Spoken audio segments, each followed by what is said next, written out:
el virus del mono, varicela del mono o varicela símica, porque proviene del simio y justamente fue descubierta en la parte occidental del África. Este tema lo abordamos hace tiempo, pero vale la pena recordarlo. Recordemos que hasta el 1980 el mundo erradicó la enfermedad de la viruela porque se hizo una campaña agresiva de vacunación y desaparecieron el virus de la viruela. Pero no así, este virus permanecía todavía en algunos animales, como en los simios, como algunos roedores salvajes o silvestres, sobre todo en el África occidental, y parece que de un simio salta este virus a un humano. Y ahí vienen los primeros casos. Los primeros casos se presentan en África y luego aparecen ya en Inglaterra, en el occidente. En Inglaterra, en Francia, España, Italia. Ahora, pues, en nuestro vecino Perú hay 15 casos y Ecuador no fue la excepción. En Ecuador, el día de ayer se diagnostica un caso en la ciudad de Guayaquil de un joven de 30 años, una persona de 30 años que no se conoce que haya tenido contactos con ningún país de África y no se sabe, están investigando el origen para, tratar de hacer bien el cerco epidemiológico. Lo cierto es que este joven, este paciente fue en una clínica particular de Guayaquil, fue detectado, se realizó el examen en el INSPI, que es el encargado de hacer todo este tipo de pruebas, y se encontró que era positivo para virus del mono. Este caso, las personas que estuvieron a su alrededor, ¿son fácilmente de poderse contagiar? ¿Sus familiares? Sí, pueden contagiarse, a pesar de que no es tan virulento como el COVID, porque se transmite a través de la saliva directa, de las gotas gruesas, no de los aerosoles, como pasa con el virus de COVID, y que también estas gotas gruesas, estas no viajan a más de 1 metro. Entonces, pero las personas que están en contacto tienen mucha posibilidad de sufrirlo porque se transmite a través del hablar, del toser, estornudar, se transmite a través del contacto físico, a través de la utilización de fomitis o de utensilios, por ejemplo, un pañuelo, una taza, una cuchara de un paciente contaminado, ahí se puede contraer la enfermedad. Y también la otra forma de enfermedad, de contraer la enfermedad es a través del consumo, que me imagino ocurrió en el África, el consumo de carne mal cocida. Hay tendencias en algunos pueblos de comer la carne del mono o del simio y creo que esa fue una de las formas de contagiarse. No hay vacunas, no hay medicinas. No hay vacunas, no hay medicamentos. Para los virus, recordemos que no hay medicamentos. Los virus, desafortunadamente, no son como las bacterias, que tenemos el antibiótico que lo destruye. Generalmente estos virus no tienen un tratamiento específico, sino más bien tratamiento sintomático. Afortunadamente, este virus, esta viruela del mono, es autoinmune. Eso quiere decir que en autolimitante, eso quiere decir que en varios días o 2 semanas, 3 semanas, se controla la enfermedad y desaparece. Lo que pasa es que es una enfermedad muy molestosa, es una enfermedad que va a producir un ausentismo escolar o del trabajo de hasta 3 semanas, y eso pues daría pues muchos problemas de que se produjera una epidemia en el Ecuador, porque esta enfermedad, pues su mortalidad está calculada de 1 a 10%, o sea, no es mortal, pero sí bastante molestosa. Se inicia con sintomatología. En primer lugar, el periodo de contagio, es decir, desde que una persona esté en contacto con un paciente con viruela del mono, viruela símica, se calcula que entre 7 y 10 días es el periodo de incubación. Es decir, que a esa altura de 7 a 10 días debe tener contacto, aparecen los primeros síntomas. ¿Cuáles son los primeros síntomas? Son fiebre, dolor de cabeza, malestar a los huesos, presencia de ganglios en el cuello, en las axilas, anopatías que se hacen grandes y puduelen un poco, y que luego de 3 días de presentado estos síntomas generales, aparecen una erupción en la piel, unas bombitas, unas vesículas, que luego se llenan de material purulento, se hacen costras, y eso tarda más o menos 2 semanas en desaparecer. Estamos hablando de una enfermedad que tiene un curso de 3 semanas de evolución, en la que esa persona, durante esas 3 semanas, va a ser contagioso en la parte inicial de síntomas iniciales, como también en la parte de las erupciones de la piel, que pues van a desprender aquí costras, y esas son altamente contagiosas.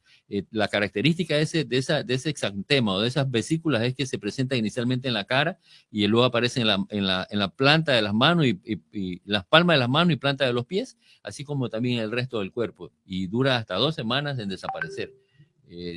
Produce mucha picazón, mucho prurito, muchas molestias, y pues aspiremos que con las medidas de control, con cerco epidemiológico que se realice, se logre controlar y no se vaya a presentar otra epidemia más, a complicarnos más el estado de salud y el estado económico que venimos atravesando. Nos preguntan en las redes si pueden entender los dos virus ahí, la del mono y la del el COVID. ahí se Bueno, complica mucho más. mucho más, es posible, o sea, todo es posible, porque recordemos que cuando tenemos un proceso viral, se bajan nuestras defensas, y si esa persona tiene contacto con una persona que sufre o que ya adquirió la viruela o virus del mono, se va a contagiar. Y ahora, ¿qué ocurre? Aquí hay una particularidad. Las personas que nacieron después del 1980 no tienen defensas este virus. Se dice que las personas que nacieron antes de los 80, que tienen la vacuna antiviroles o antiviruela, esas personas tienen inmunidad hasta 80%. O sea, las puede proteger, pero aquellos que nacieron después del 80 no tienen inmunidad porque no fueron vacunados, porque nunca se pensó que iba a saltar de un animal nuevamente al ser humano. Es por ello la importancia de la OMS y del mundo de controlar esta enfermedad para que no vayamos a regresar a esa epidemia que fue controlada y que el mundo después del 1980 dijo, el mundo está libre de una enfermedad tan molestosa y tan difícil como fue la viruela. Y hacer nomás un poquito de énfasis en la prevención de estas enfermedades. Recordemos que si en caso se presenta la viruela, a nuestro paciente hay que aislarlo, hay que tratar de tomar todas las medidas de prevención para que no se multipliquen los virus, la forma cómo abordar, cómo ayudar a nuestros pacientes que están ya con el virus, sería aislarlo en su casa, en su domicilio, en un cuarto separado, entrar si se puede con batas, con mascarilla y guantes, para a través del contacto. Porque este paciente lo mandan a la casa nomás, parece. Sí, pero ese paciente tiene que ser aislado. Yo creo que si se presentan casos así, ya algunas instituciones de salud van a necesitar hospitalizarlo, como ocurre actualmente. Mira, actualmente cuando hay un paciente con paludismo, se lo trata dentro de la unidad de salud con un toldo para evitar que pues, un mosquito pique y vaya a multiplicar el parásito del paludismo. Yo creo que si empezamos a tener todos estos casos, yo creo que van a meritar tener en hospitales, en sitios de aislamiento, tenerlos aquí para evitar ese contagio. Y cuando se lo maneja en el domicilio, pues una protección con mascarilla, si es un traje antifluidos mejor, pero con mascarilla y guantes se podría realizar y eliminar todas estas sustancias, todos los fluidos que elimine este paciente de congestión nasal, de secreciones nasales, de expectoración, de fluidos sanguíneos. Y cuando están estas costras, pues mucho cuidado porque son altamente contagiosas. Esa por un lado. Y por otro lado, pues tratar de tener pues nuestras defensas bien puestas, ¿no? Una buena alimentación, nuestras habitaciones bien ventiladas, y pues eso ayudaría muchísimo a que no se propague. Y pues ya digo, cuando tengamos un paciente sospechoso, llevarlo inmediatamente al médico para realizar el diagnóstico temprano y oportuno. Y en cuanto a lo que decíamos del COVID-19, pues yo sí creo que el COE local debería pues volver a los sitios cerrados, el uso de la mascarilla. Usemos los 2 meses más para que con tranquilidad podamos decir a fin de año que somos libres de COVID. El uso de la mascarilla. Vamos a tener que pasarlo todo diciembre encerrado. Imagínense, no me refiero a que en los lugares abiertos estén con mascarilla, no, pero en lugares cerrados sí. Obligar nuevamente cuando vamos al supermercado a que el paciente se ponga su mascarilla. Cuando vamos a un mercado lleno de gente, abarrotado, cuando vamos a sitios de espectáculos públicos con mucha gente, podemos usar nuestra mascarilla. Cuando vamos en el transporte público, los buses son cerrados, hay mucha gente, usar la mascarilla. Y también la recomendación de completar nuestro esquema de vacunación. Las personas que no se han puesto la tercera dosis de la vacuna ante-COVID, por favor, ir a los centros de salud. Y los que necesitan ponerse la cuarta dosis también. Hay unos que no se han puesto ni la primera dosis. Imagínense. Entonces eso pues da lugar, eso es lo que da lugar a que empiecen a aparecer estos brotes de una enfermedad que ya le decía, el índice era de 5%. La tasa de incidencia era 5% y resulta que ahora estamos en 40%. Ya empezamos a ver casos en los hospitales, en los consultorios privados de COVID, afortunadamente leve porque el virus se ha controlado, porque la vacunación ayudó muchísimo, porque hicimos una inmunidad de rebaño, se contagió mucha gente y entonces eso va a ayudar a que la letalidad del virus haya disminuido, pero eso no quiere decir que si ese virus lo llevamos a nuestra casa, a un mayorcito que vive en nuestra casa, a un familiar, a un abuelito, a una persona que tiene una enfermedad catastrófica o un vulnerable, pueda darle una neumonía grave como la que ocurría y empecemos nuevamente a llenar nuestras salas de UCI.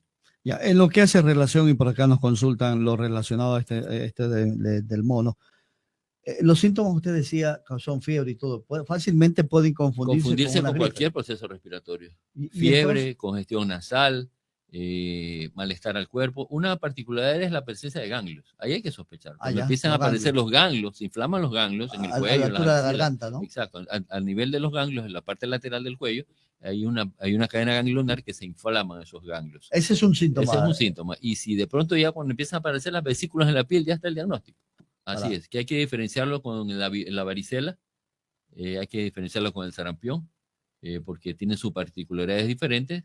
Y esta viruela, pues que antes era una de las enfermedades que pues produjo tantos problemas y que afortunadamente fue erradicada en los humanos, veas cómo reaparece nuevamente después de tantos años y viene del continente africano, salta a Europa, de Europa viene a Latinoamérica. En Perú ya hay 15 casos, en Ecuador ya tenemos el primero en la ciudad de Guayaquil. Este es mucho más letal que la viruela y que, ¿no? La del mono. No, no es letal, hay tal vez hasta 10% de letalidad, de incidencia en mortalidad, pero sí es bastante molestoso. Como le indicaba, pues va a producir un ausentismo escolar o ausentismo laboral de hasta 3 semanas. O sea, un paciente que peje de enfermedad va a estar 3 semanas convaleciendo. Desde la época de los síntomas, luego la convalecencia de las lesiones, las costras, que son 2 semanas, prácticamente son 3 semanas que esa persona debe estar en su casa. Como poco, ¿no? Así Como es. poco. Entonces, mire cuánto daño puede hacer en la economía y en la parte de la escolaridad. Entonces, tengamos en presente estas enfermedades, centrémonos en cómo prevenirlas, en los primeros síntomas que tengamos, visitar al médico para que se diagnostique oportunamente y pues estar atentos. De pronto, a lo mejor a futuro tengamos una vacuna contra contra la viruela del mono. Ahora no la tenemos porque esto fue descontinuado, porque el mundo erradicó la viruela, sin pensar que después de algunas décadas aparecería a través de un animal. Pero nos parece que puede ser un poco más fácil, porque ya habían las investigaciones. Claro, las investigaciones están, lo que hay que es producir la vacuna. Producir nuevamente la vacuna con a lo mejor algunas pequeñas mutaciones, el producto de que pues pasó de un animal al ser humano.